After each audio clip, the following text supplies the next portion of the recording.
in exactly the same way that the Holy Prophet ﷺ knew that what God is telling me is the truth. He never stopped preaching. And in the same way, we won't stop preaching.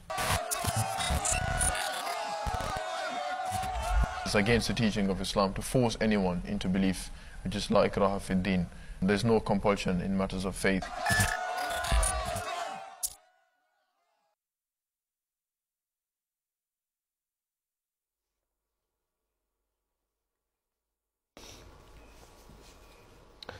أعوذ بالله من الشيطان الرجيم بسم الله الرحمن الرحيم السلام عليكم ورحمة الله وبركاته, and welcome to another episode of live MTA's Face2Face here at 7 p.m. In the previous programs, as we mentioned, the reason behind why we started this program, as you know, if you watch the news, if you read the newspaper, if you open up any magazine, religion in general and Islam in specific is under attack from left, right, front and center. Everybody seems to have a bone to pick with the religion of Islam. Hazrat Muslim Maud Raziyallahu Ta'ala Anhu, when he founded the Majlis Khuddamul Ahmadiyya, one of the purposes that he defined was that the Khuddam should be able, they should defend Islam from all sides. They should be able to respond to the allegations raised against Islam, raised against the Holy Prophet ﷺ, raised against the Holy Quran, and everything that Islam stands for. So we thought, why not channel in this age of YouTube and social media, where all the Khuddam have an opportunity to answer all of the allegations that are out there with a click of the button on their phone, sending the videos out there for all the world to see. So we thought we should start a competition kind of thing where the main purpose of the program should be to educate all of us, you the viewers at home, with the help of our a panel of esteemed judges here in the studio. In today's program as well, we will have 5 Khuddam from all across the globe who will give us the answer to the scenario that we gave them. And today's program, the topic today, is very close to the hearts of every Ahmadi, which is Khilafat.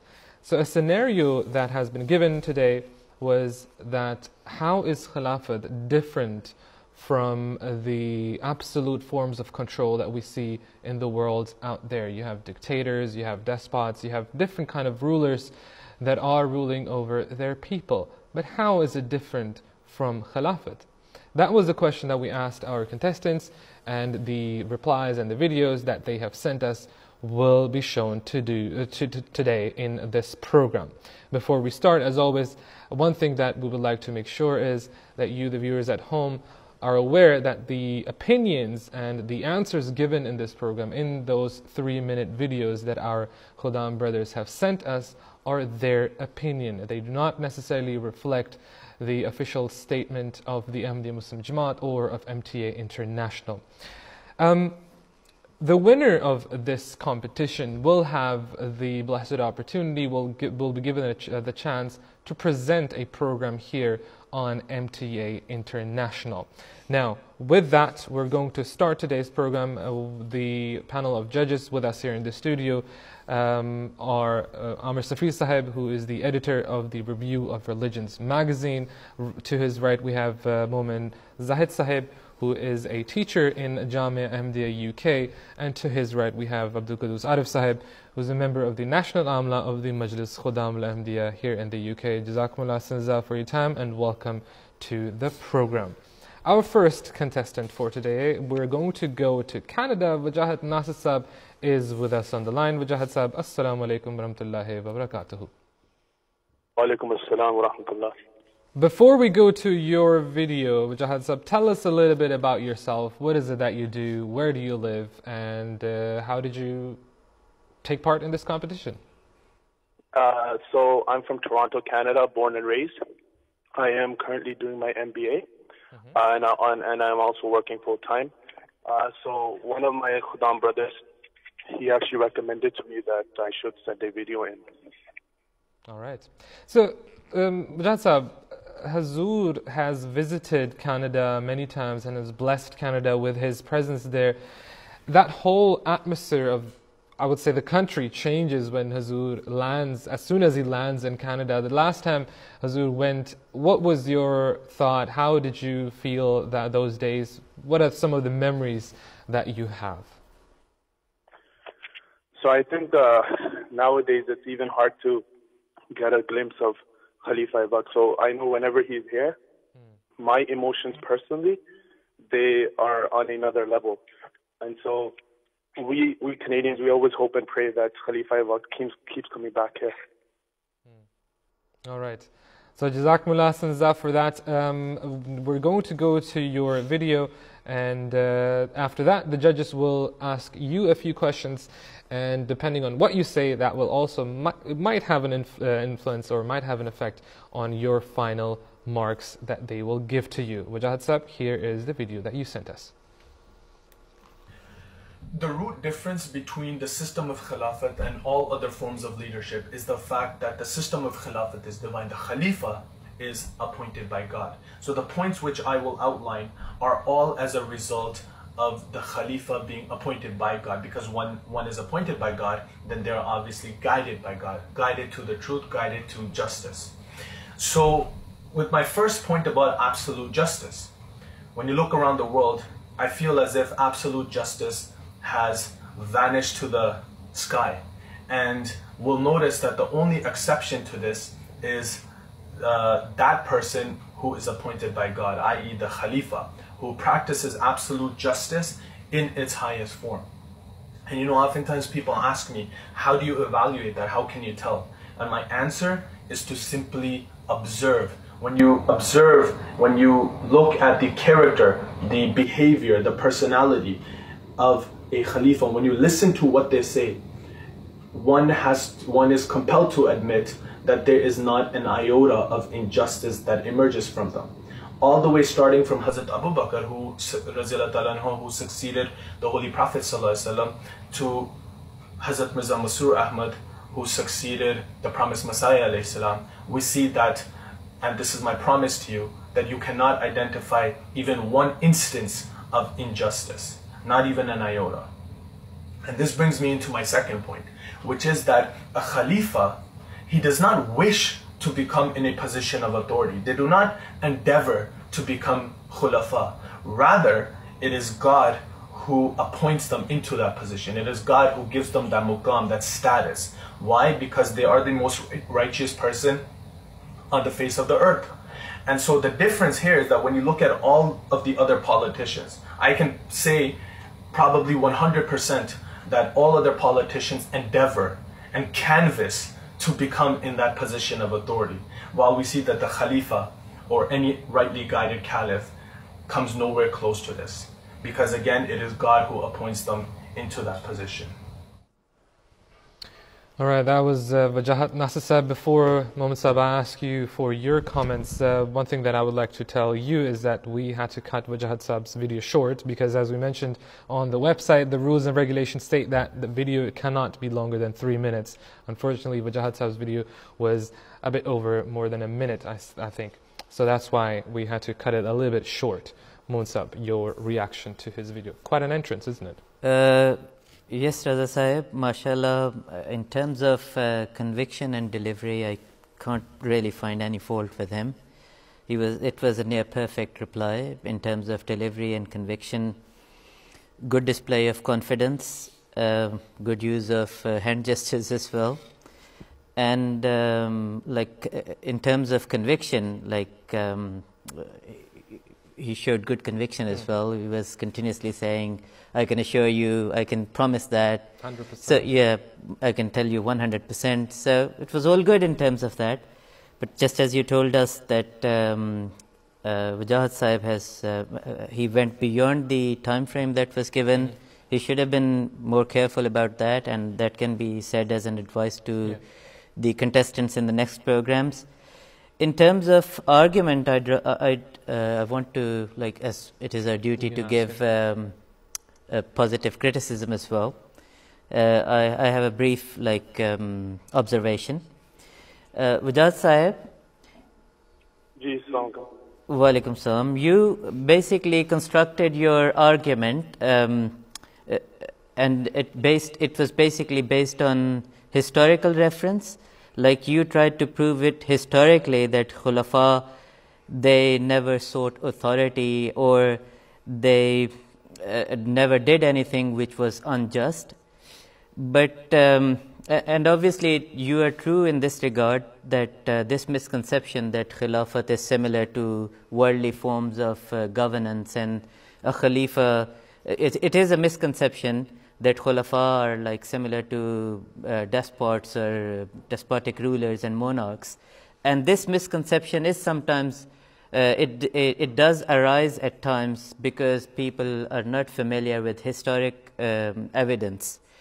It is true. But there could have been many other logical arguments which could be given to prove this.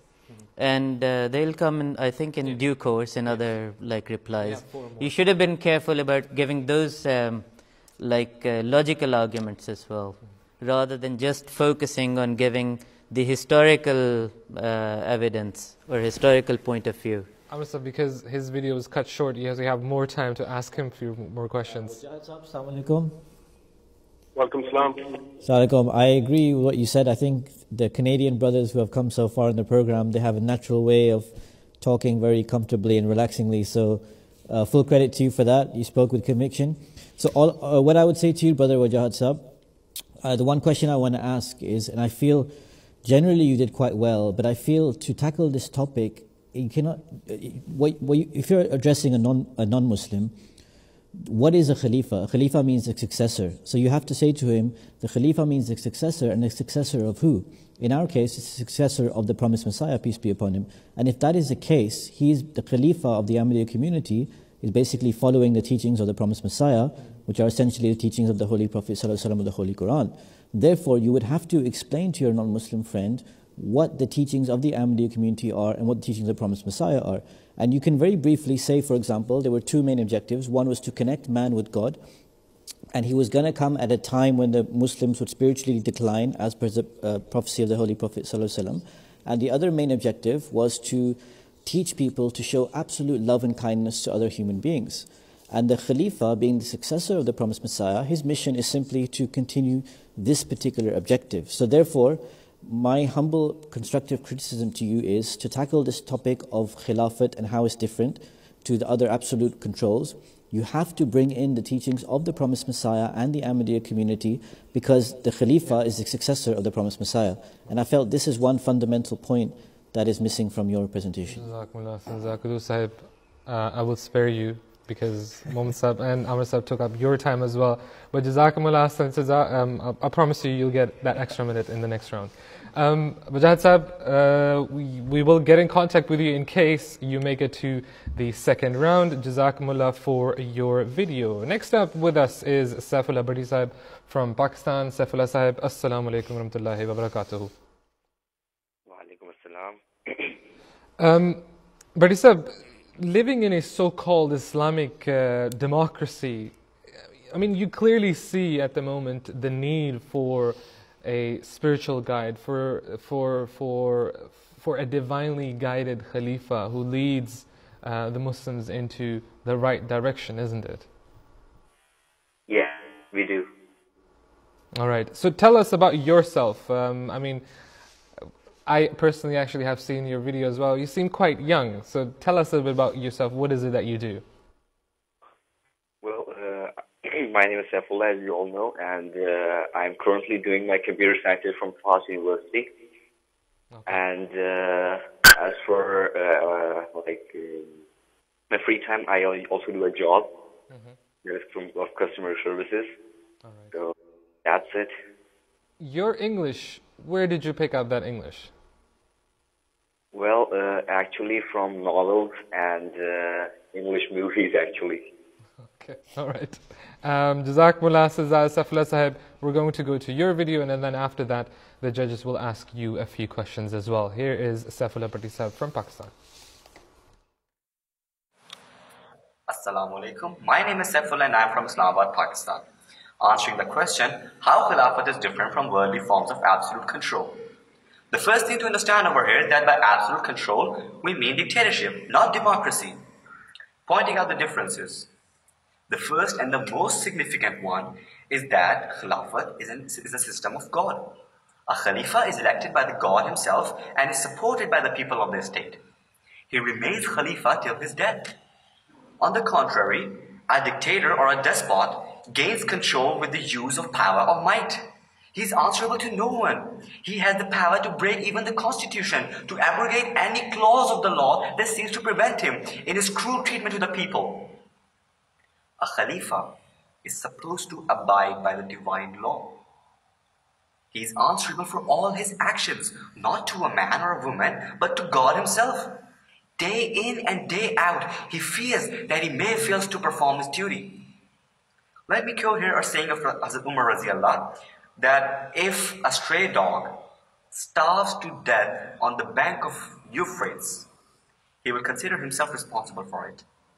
This was the height of his pity. God bless him, he set an example for all the rulers to come. Another important thing over here is shura.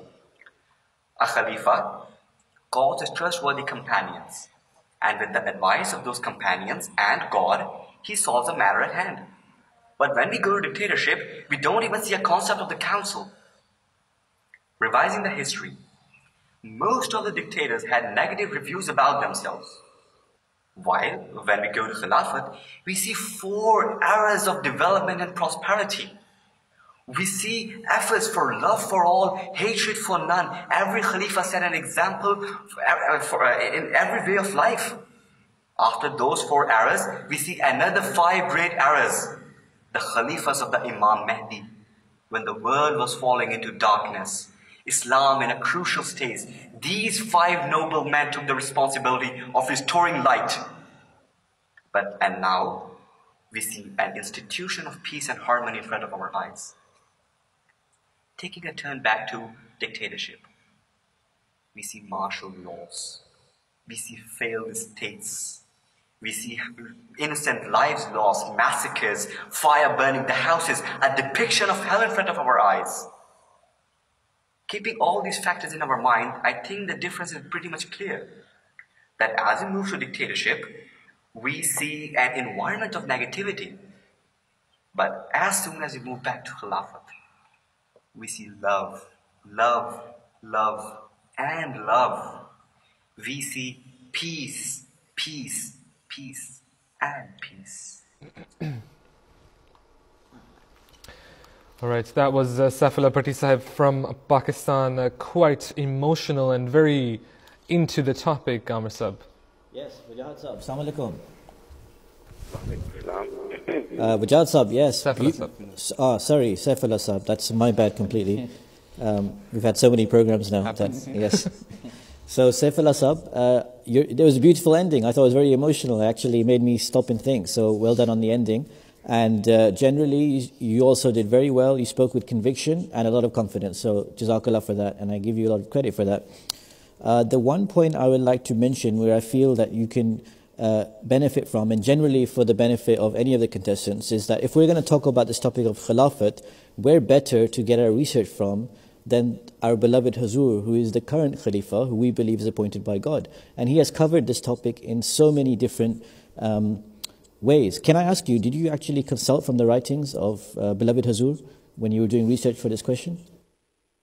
Well, actually, we were told that we don't have to take help from the literature and stuff. We just have to search for facts, and there should be a lot of facts, not the literature. Sure. So I think probably it's always beneficial to consult. I think so. As I was saying, it's very beneficial if you wanted to cover this topic to go to the writings or the videos of the current Khalifa. So wherever our beloved Hazur generally has spoken about this topic, he's linked it back to the original prophecy of the Holy Prophet ﷺ, who talks about a period of 1,000 years of darkness, after which the promised Messiah ﷺ will come, and then Khilafat will be established on the precepts of prophethood. And so when you understand why that Khilafat would come again and the promised Messiah would come again, he would come to end religious wars. He would come to rectify the malaise that would enter the Muslims and bring them up spiritually. And one of the most important things which Hazur, our current Hazur has mentioned, is that when the promised Messiah would come, he would not seek any worldly government. It was only a spiritual kingdom he would establish, and that with peace. So one of the main differences between Khilafat and other forms of absolute dictatorship is that whatever they are doing, even if they're doing good, is always political. They're always trying to consolidate their power, whereas the Khalifa is only seeking to uplift people spiritually through the means of peace, because that was the aim of the promised Messiah.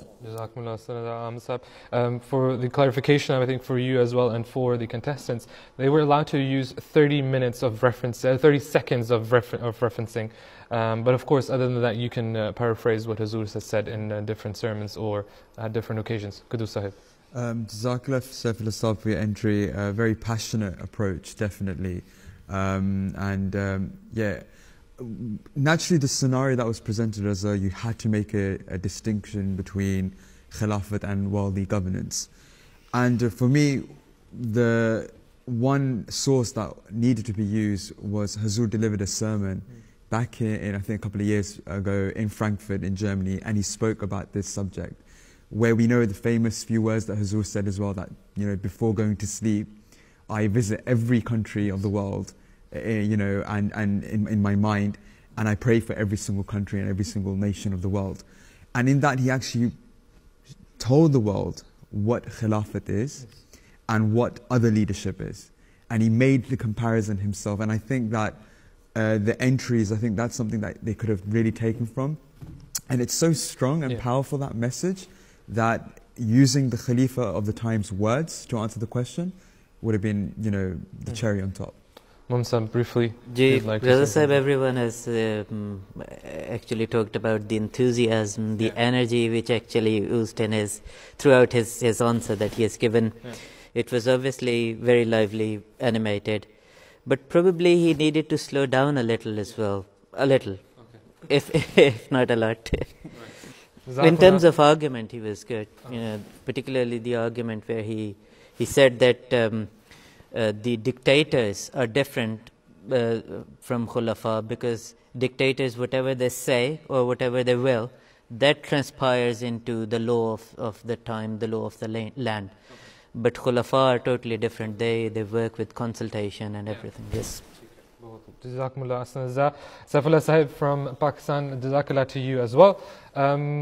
For the viewers at home, just a reminder, at the end of once we've gone through our contestants, you will have the opportunity to vote online as well. Go to www.mta.tv/face2face. It happens to us as well here. Yunus Omataya Sahib from Nigeria is with us on the line. Yunus Sahib, Assalamu alaikum wa rahmatullahi wa barakatuhu. Wa alaikum assalam wa rahmatullahi wa barakatuh. Yunus Sahib, tell us a little bit about Nigeria, where you are. Tell us about the people of Nigeria. What religion do they follow? And anything that we didn't or don't know about Nigeria, maybe. Yeah, I live in Lokoja, Kogi State capital, in the north central of Nigeria. Nigeria is a very heterogeneous people. We have people belonging to different faiths. Some are Muslims, about some authority put it at 49% Muslim, and 48% Christians, and the remaining percentage belong to those following traditional religion. All right. So now we're going to go to the video that Yunus Sahib has sent us. This is his reply to the scenario that we gave him. Assalamu alaikum wa rahmatullah. Our Khilafat is different from worldly forms of absolute control may be looked at conceptually and empirically. Now, taking absolute control first, what does it mean? It means the supreme authority and totalitarian power which a ruler exercises without being accountable to the public, without being restricted by any constitution or law. And we have examples of military dictatorship and absolute monarchy and so on. Whereas Khilafat simply refers to the Islamic institution of spiritual successorship. It is the Islamic leadership system, global leadership system, where sovereignty is understood to belong to Allah, to God alone, while the Khalifa only exercises delegated authority, and in fact, as a trust.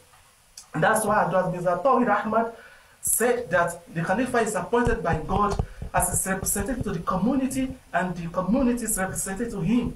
And in this respect, he derives his legitimacy from the divine will that appointed him, and the collective will of the community that elected him. And in terms of the authority, the power, and the functions which he performs, they are entrenched in the divine will embodied by the Quran. So he is accountable to God and responsible to discharging the trust of his office and the rights of his followers. And whatever decision he makes or the policies he makes, he gathers his followers in a process of a consultation, which is referred to as shura. Now, empirical evidences of the difference between Khilafat and absolute worldly forms of absolute control. We have the example of those dictatorial and totalitarian leaders who waged absolute control over their nations. What are the socio-political conditions of their nation? They are bedevilled by civil unrest, political uprisings, and lack of peace and security. Now contrast this to what is obtainable in the global Khilafat established by the Ahmadiyya Muslim community, where you observe global unity, brotherhood, harmony, peace, and development pervaded in the global community that extend from the villages of Africa to the cities of Europe, America, Asia, and Australia. And again, look at the way these dictatorial leaders compel public obedience. It is always through the military and paramilitary forces, whereas the obedience, loyalty, and submission which followers willingly accord the Khalifa are inspired by a strong bond of faith, spirit, love, and affection, and understanding that the Khalifa doesn't rule, rather, it serves humanity. So all these factors shows that Khilafat is quite different from worldly forms of absolute control. Wassalamu alaikum. Walaikum salam. Yunus Somataya from Nigeria. Kudu Sahib, very passionate, and he put a lot of information into 3 minutes. Yeah, I mean, sometimes it's very difficult to follow. That's how fast he was going. But yeah, mashallah, Yunus Sahib, bravo to you. You managed to put in a lot of arguments, and you were very convincing, and your delivery style was good as well. And I really appreciate the fact that, as the scenario suggested, you're speaking to someone who's a non-Muslim who probably does not understand what true Khilafat is, or when they might know of the Caliph, which we find in the news today, but you explain to them that it means a spiritual successorship. So for me, that was a very vital point that needed to be mentioned in order to understand what Khilafat in essence is, especially when it came to the Jamaat. And one thing that maybe I couldn't understand, that if I could ask you that, what do you mean by conceptual arguments and empirical arguments? If you can just explain that.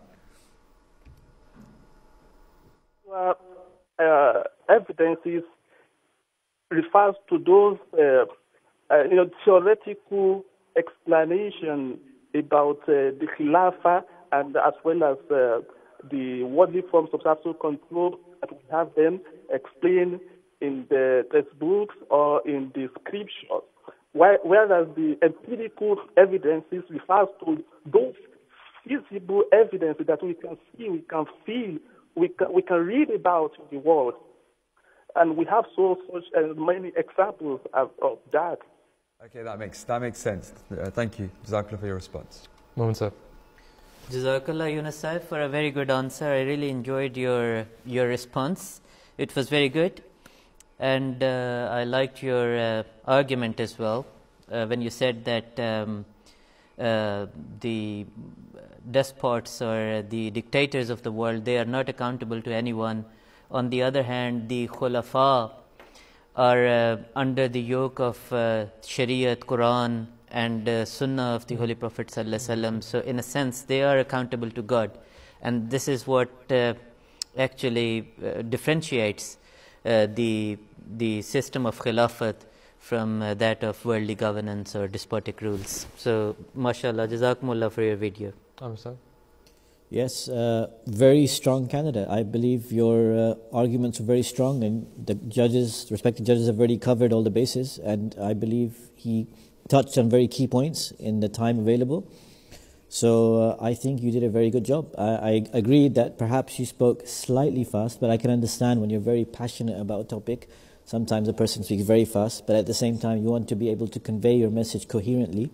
So that's my only minor criticism. Otherwise, I think it's a job well done. If I can ask you on behalf of Yunus Sab, sometimes it also depends on region to region and how people interact or how they explain in different countries, isn't it? For us, for example, we try to do it slowly. Everything needs to be, in bite-sized pieces. Do you consider that? Would you consider Yunus Sab in that in your giving marks that maybe it is like that in the region where he comes from? Absolutely. I think 100% we have to consider that in different regions their accent in English will be different, their style of presentation will be different. So I believe absolutely we have to... Maybe we can ask Yunus Sab, have people or do the brothers tell you that you speak a little bit too fast sometimes? Come again, please. Do people tell you sometimes that you speak a little bit too fast? Yes, sometimes they do tell me so, and it depends on the occasion, Okay, all right. Yunus Sab, Jazakumullah, since you are going to stay with us on the line, and we will get back to you in case you make it to the top two, who will make it to the semi-final. We're almost done with the quarterfinals. I believe there's one more program. And as you know from the past programs, every program, 2 contestants and 2 Khuddam will make it to the semi-finals, to the next round. And the winner of this competition will have the opportunity to present a show or host a show here on MTA International. We're going to come back here to the UK. Umar Nasir Saab is with us on the line. Umar Saab, assalamu alaikum wa rahmatullahi wa barakatuhu. Wa alaikum assalam wa rahmatullahi wa barakatuhu. In your discussions and experience with non-Ahmadi or non-Muslim friends, how important is it to explain this concept of Khilafat, especially in this day and age and in this kind of part of the world? It's extremely important because ultimately Khilafat is spiritual leadership, and spiritual leadership is what differentiates fundamentally the Ahmadiyya Muslim Jamaat to other Muslims. So that's a core difference, and as such has to be explained. Moreover, in the current context of the international terrorism of groups such as ISIS who claim a caliphate, it's even more important to explain that, to explain the true concept of Khilafat. Because if you say, look, we have spiritual leadership, we have Khilafat, they could say, what, like ISIS? And you need to say, no, not like ISIS. This is what Khilafat actually means. Yeah. So what do you do in your day-to-day life, if I may ask? I'm a junior doctor working in the West Midlands. Well, we are going to go to the video that you have sent us. Here is the reply that Umar Nasir Saab from the UK sent to us. Assalamu alaikum wa rahmatullahi wa barakatuhu. Bismillahir Rahmanir Rahim. The question today is, what is the difference between a Khalifa and a worldly dictator? And I think the difference is stark. A worldly dictator is someone who uses force to change people to conform to their own will. So they see something they don't like and they apply force, usually excessive force, because that particular viewpoint doesn't fit to theirs. But what about the Khulafa? Can they do such a thing? Well, we have to look back at the Holy Quran. The Holy Quran says to no one less than the Holy Prophet ﷺ, and by extension to all Muslims, that thou art but an admonisher, thou hast no authority to compel people. Okay? So this is a message that is given to the Holy Prophet himself, ﷺ, who is the highest possible type of Khalifa. So the Khalifa of Jamaat Ahmadiyya cannot possibly deviate from this model, and therefore a Khalifa of Jamaat Ahmadiyya would never be able to force anybody, because this is not part of Islamic teaching. All they do is counsel people towards doing good, right? And this is something that a worldly dictator is not commissioned to do. A worldly dictator does quite the opposite. Another reason why a worldly dictator is completely different from a Khalifa is because whereas a worldly dictator is in it for themselves, a Khalifa is someone who is fundamentally in it for everybody else. Okay? And that's why they're commissioned by God, because they spend their entire life serving humanity as a whole, and Jamaat Ahmadiyya in particular. And then when they're Khalifa, they enhance that service even more.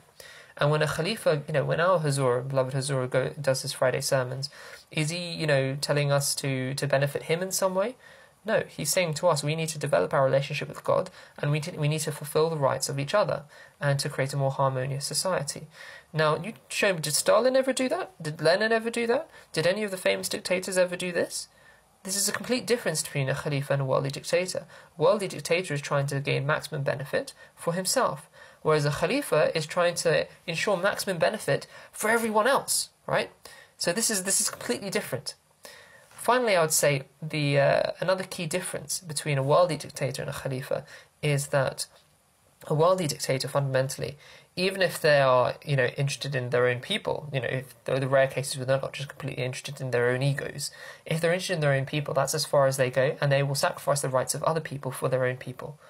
That is to say, a worldly dictator's love and sentiment is only to their own people, whereas a spiritual king, a spiritual Khalifa, his love knows no boundaries. It extends over all people, right? Even people of different faiths, people of no faith. The Khalifa has an immense amount of compassion and love for all of them, and he's constantly trying to bring people into the fold of knowing God and helping each other. So the difference between a Khalifa and a worldly dictator is stark, and one cannot be mistaken for the other. All right, Jazakumullah Asnazah Umar Nasir Sahib, or I should say Dr. Umar Nasir Sahib. Khuddamul Sahib, your initial reaction? I loved the style. I thought it was very, very comfortable, and it seemed like he was speaking to his friend, and he came across very confident, conviction-wise, delivery-wise, argumentation-wise, on point. And I think I've noticed so far only he is the one who's quoted from the Holy Quran directly, and I think that deserves credit as well. The verse that he picked out as well, so overall it was a very strong performance by Dr. Sahib. Mohammed Sahib? Jazakallah Sahib, I think it is indeed a near perfect response. A good display of confidence and some very valid logical arguments given by Umar Nasir Sahib. And I like the way he actually constructed his argument all the way through till the end. If we talk about his start, it was very catchy. Like, people sometimes ask about the difference between worldly monarchs and systems of governance and Khilafat, and the difference is stark. So he immediately catches the attention of the listener. Until the end, he actually constructed his argument in a way which was very coherent. So I like the way he actually has given this response. Questions are always a good idea to interact with your audience, isn't it? And Umar Sahib has used quite a few catchy phrases when it comes to that. Absolutely. It breaks the monotony. It makes the person think again about what's being said. And Umar Sahib did really well. And I won't repeat what the judges said. They've covered those bases really well. And well done to Umar Sahib. Can I ask Umar Sahib a question? Sure. Umar Sahib, assalamu alaikum. What's up? Umar Sahib, just now on the phone, Raza Sahib, he asked you a little bit of an introduction, and you started mentioning about how there's a certain caliphate elsewhere in the world, and many people think about that, and that's why it's very important to talk about this topic. And I thought that was a very powerful point, but that point didn't come in your video, so just wondering how that didn't come in your video. Yeah, that's a good point. That would be that could be a useful introduction, but I sort of assumed that it was implicit in the question, that someone who's asking this already has a negative conception of Khilafat, which will be informed by current events. So that it may not be necessary to tread over that territory again, given especially that we only have 3 minutes to give the answer. Sure, no, that's a valid response, and that's, I guess, my only thing. I think that people today do think about another kind of concept of caliphate which they've been hearing in the media, and it might be useful to compare that. My only other small constructive criticism, again, humbly, is that perhaps a few more specific examples. Again, when I mentioned to the previous caller about using Hazur as a reference, I didn't specifically mean quoting him. I mean using it as research-based to present arguments, and Hazur spoke about this topic so many times. And generally, wherever we see Hazur speaking about this topic of Khilafat, he connects it to the aims of the Ahmadiyya community, again, fulfilling the rights of Allah and fulfilling the rights of His creation. So Hazur will mention the many humanitarian projects, he'll mention the schools and hospitals, and how we help people all around the world, and also how we make people elevate, help them spiritually elevate, by Hazur saying his own example through the 5 daily prayers, through who else can say it better than, and through asking other people. So I feel just a few more specific examples relating to the current Khalifa in the same way Hazur does would have been useful. Khuddamul Sahib. I think again, just following from Amir Saab's point, when Hazur mentioned the caliphate of the Daesh in one of his peace symposiums, I think 2016 or 2015, he specified what the responsibilities of a Khalifa of God and what the Ahmadiyya Muslim Jamaat under the leadership of Hazur is doing as comparatively to what others, who claim. And Hazur's main answer was based upon Ayat Istikhlaf, the verse which is renowned for caliphate, that the difference between changing fear into peace, being a source of security and tranquility for people, rather than the opposite. Exactly. All right, Jazakumullah Ahsan. Now we're even. You got your minute back. We're moving on to our last contestants, and just a reminder for you at home, you can also have your say. You can vote for one of the contestants, one of the Khuddam brothers that took part in today's program. After we have listened to Kashif Mahmood Tahir Saab's video from Pakistan, the lines will be open. The online voting will start www.mta.tv/face2face. Kashif Mahmood Tahir Saab with us on the line. Assalamu alaikum wa rahmatullahi wa barakatuh. Kashif Sahib. Wa alaikum salam. Well, so you've seen or heard the videos before you, the four Khuddam brothers. How confident are you that you will make it to the second round? I actually have no comment on that. I think they're all brilliant, and they all deserve to go. All right. Yeah, anything? Unfortunately, that's not going to happen. Anything that you would like to tell our judges before we go to your video about your preparation? How did you come up with that specific answer that you have sent us? Well, basically, my preparation was based on my personal view of the question, and secondly, about the scenario, because we were talking to an agnostic person. That creates a difference. If we talk to an Ahmadi or a Muslim who believes in God, let's say, or in Khilafat, that's a different scenario. We can quote Quranic verses and, and other things about Islam and religion. But for this, I thought there should be a very neutral and approach. Okay.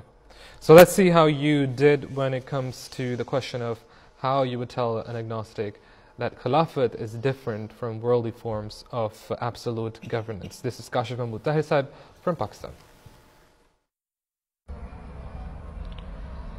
When we talk about any form of governance, whether worldly or holy, one of the most important aspects in that regard is the relationship between the leader and its subjects. In a worldly setup, and especially that of absolute control such as a monarchy or a dictatorship, your leader is your leader because of your circumstances. Because you were born in a country where there is a monarchy, because you lived through a military coup and now a dictator is installed, or several other reasons which you had absolutely no control over. So now you're obliged to follow a leader which you did not choose. In contrast, Khilafat is an institution of Islam, and it is an established principle of Islam that there is no compulsion in religion, which obviously means there is no compulsion in following a religious leader. So when you do accept Islam, and when you do recognize the authority of your Khalifa, you do so willfully, and not because you're forced into doing it. You do so because you want to, while having every right to not want to. The second difference, which is consequential to the first one, is when we look at how the system of governance works. In a monarchy or a dictatorship, the prime motivating force for people to obey their leader, to abide by the laws made by their leader, is fear. They're afraid that not obeying the law, not obeying the command of their leader, will have them penalized. And while fear is a strong motivating force, and it does get the job done, but under a Khilafat, the reason why people follow their leader, the motivation for obedience, is much more stronger and purer, and that is of love and faith. They follow their leader, they follow their Khalifa, because they have faith that he is a representative of God, that he is a representative of what they believe in, and he is a source for them, a pathway for them to get closer to what they believe in. And that becomes the reason for them to obey their leader, to follow their Khalifa. And this is what distinguishes Khilafat from any other form of worldly governance. Kashif Mahmood Tahir Sahib from Pakistan. Mohammed Sahib, how great was that reply? I think it was a very good reply. He had a very calm and poised demeanor, and in a very good way and positive way. I'm saying that because his calm and composed demeanor did not make his answer bland in any way. He used, in a very good way, he used voice modulations and intonations. And at the same time, some very good facial gestures as well. And these are all the good aspects of his delivery. And in terms of arguments, he spoke well. And basically, the two arguments which he has given, they're very good arguments. They're very valid, logical arguments. So I really like his response. That's what I can say about it. Jazakumullah. Khuddamul Sahib? Yeah, I mean, I agree with Mohammed Sahib. The calmness, his friendly tone, it really attracted me. I wanted to hear more of him. It's very approachable, very approachable. So I think when you want to hear someone more, that shows you that it was a good response. And not taking away anything from the argumentation, I thought he presented good, logical arguments for an agnostic for him to understand or her to understand. And I love the fact when he said about that whatever Khilafat is, it teaches love, and you do listen to Khilafat because you have love and faith in that being, and that being represents what you believe in. That is so true, and that really struck the chord with me. You're the man today for positive, constructive criticism. So if we can ask you. Well, I wanted to ask, this is Wajahat Sahib, right? This is Kashif Sahib, again, once again. It's a good sign. We've gone through so many contestants. So I wanted to ask you, you're from Pakistan, but your accent sounds American. And as a positive point, I wanted to find out how come you have an American accent. It's actually a really good accent.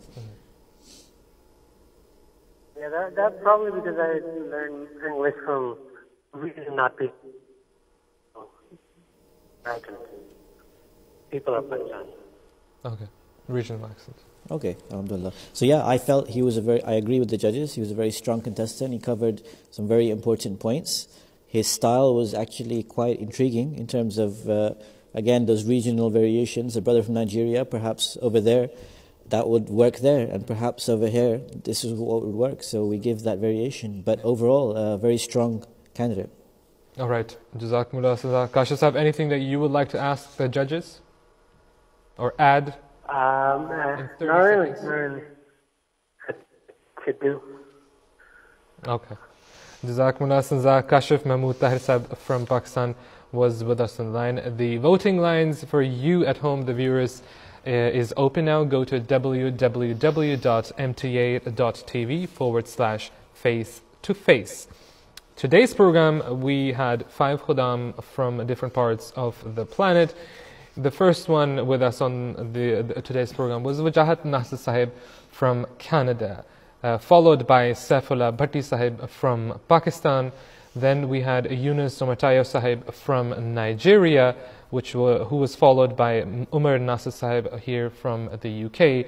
And you have just listened to Kashif Mahmood Tahir Sahib from Pakistan as well. So the voting is open now. You can go online at www.mta.tv/face2face, as you can see on your screens right now, and you can vote for one of the Khuddam brothers that are listed here.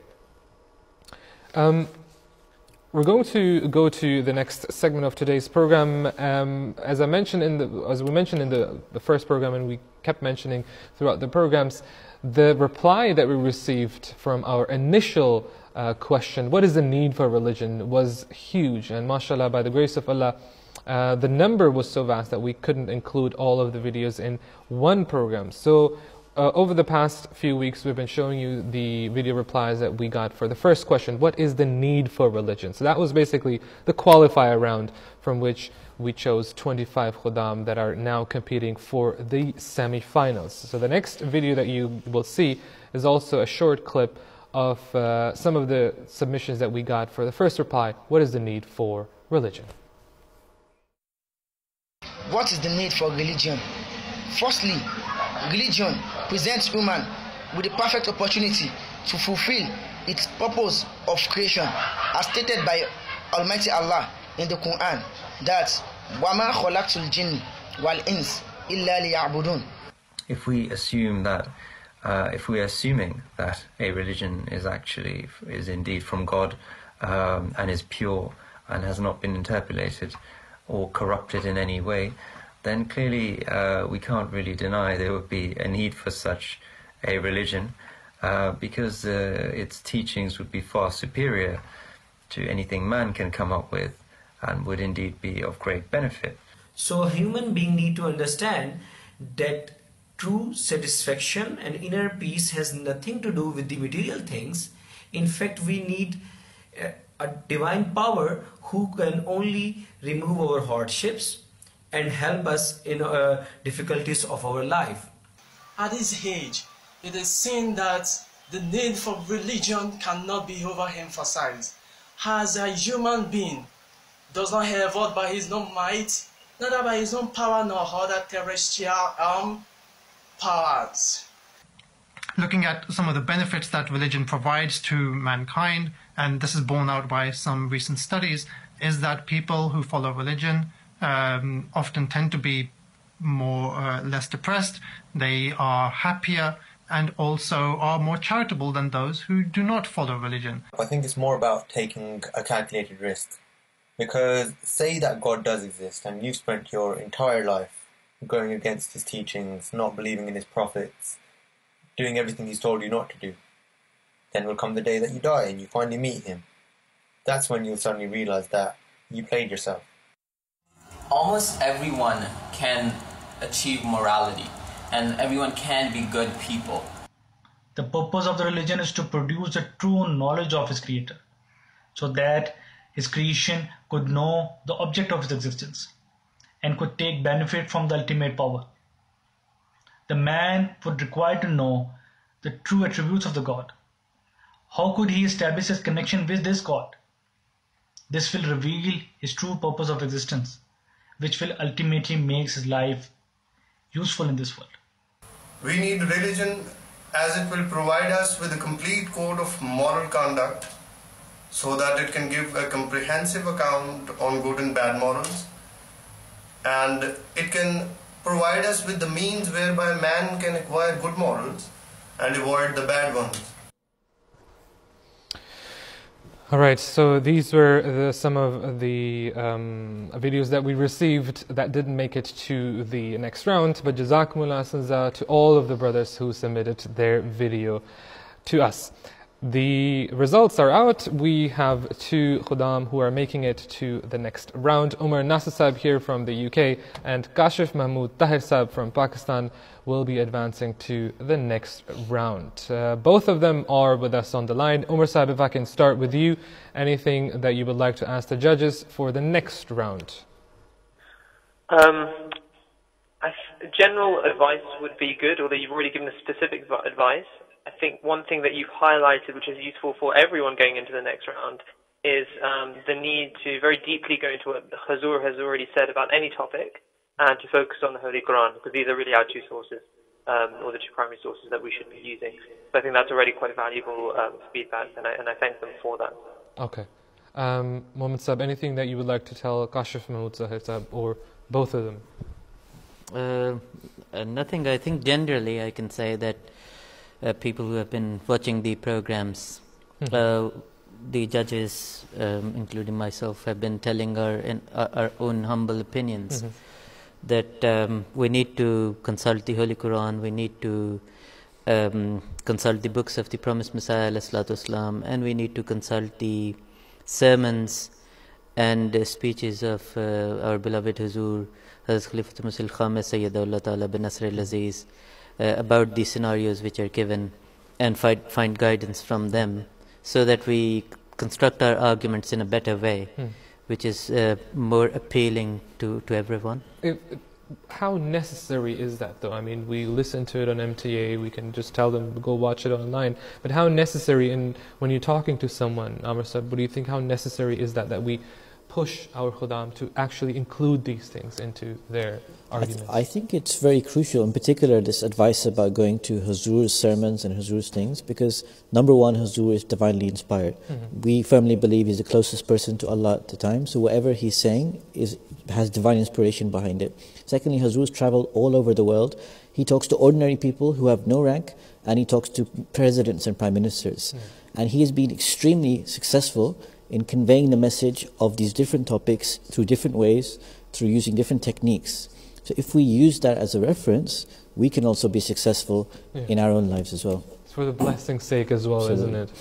Jazakumullah, Sanza Umar Nasir Sahib and Kashif Sahib, I didn't ask you, would you like to ask the judges anything for the next round?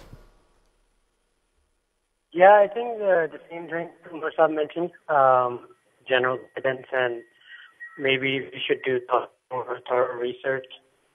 So we have a better perspective on things ourselves. So we in a better natural manner, I guess. Okay. Well, Jazakumullah. Congratulations to both of you. We will hear and see you, inshallah, in the next round. For the viewers at home, I would like to tell you as well, this was the 4th episode of Face to Face, the 4th episode of the quarterfinals. Next week, inshallah, at 7 p.m. GMT, we will be live with you again, and that will be the last episode of the first round. After that, we will move on to the semi-finals. And in that program as well, you can have your say and cast your vote as well. Some tweets we've been getting from our viewers all around the globe, and they've been sending us some lovely pictures of how they are watching Face to Face and how they're enjoying. Faiza said she's watching the show on the way back from the National Lajna refresher course. Jazakallah to that. And we also have Kanza Siddiqui watching Face to Face with our little one. She loves it. Jazakallah Muslim TV for this great show. And similarly, we have other tweets as well. Jazakallah to you as well. Khuddamul Sahib, we gave different scenarios. So one was Atiful was asking, then another one, the next week's scenario is someone talking to a Christian friend. Because you mentioned in one of our earlier programs that the Holy Quran is the first and foremost, that there's nothing that goes around it. But somebody who doesn't believe in the Holy Quran, how would you incorporate that into your answer? Is it necessary at that time? When we say that, to mention the Holy Quran, sometimes it doesn't mean that you quote directly from the Quran. But the Quran presents the perfect arguments for any scenario, any situation. So our primary source should be the Holy Quran. But when speaking to any individual, whenever you're doing tabligh, your tabligh isn't about what your personal opinions are. It's always based upon facts. And what we're trying to say here is that focus your facts from the Holy Quran to the ahadith, to the writings of the Prophet Muhammad and the Khulafa, and incorporate all these and then present your answer. It doesn't mean word-to-word quotation from each of these sources. Rather, your knowledge should be so vast that it encompasses every single one of these things. Okay. And it has been working for the past couple of 100 years, if I can say so, isn't it, Mohammed Sahib? Yes. Very well, indeed. I mean, quoting from the Quran, and using this using method the knowledge and arguments yes. from the Quran. Yes, because the beauty of Quran is that the arguments which it has given, they're always logical as well. They appeal to your conscience. They appeal to your rationale. They appeal to your intelligence as well. So yes. Obviously, when we say quote from the Quran, we do not mean quoting word to word from the Quran, as Khuddamul Sahib has said. All right, Jazakumullah. Sanza Amir Sahib, Jazakallah to you. Mohammed Zahid Sahib, Jazakallah to you. And Khuddamul Arif Sahib, Jazakallah to you as well. And of course, Jazakallah to you watching our program at home. Next week, we will be with you again with another scenario. While discussing divine scriptures with a Christian friend, a colleague asks you, how can you prove that the Holy Quran is the book of God? That is the scenario that we will be hearing the answer to next week from our next 5 Khuddam brothers from across the globe. That was all of it from us. That was it from all of us here at the MTA studios. Jazakallah to the panel of judges again. Jazakallah to you. We'll be with you again, inshallah, next week from all of us here. Take care. Assalamu alaikum wa rahmatullahi wa barakatuh.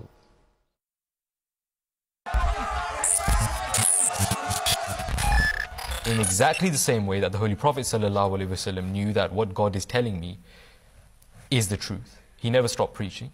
And in the same way, we won't stop preaching. It's against the teaching of Islam to force anyone into belief, which is la ikraha fi din. There's no compulsion in matters of faith.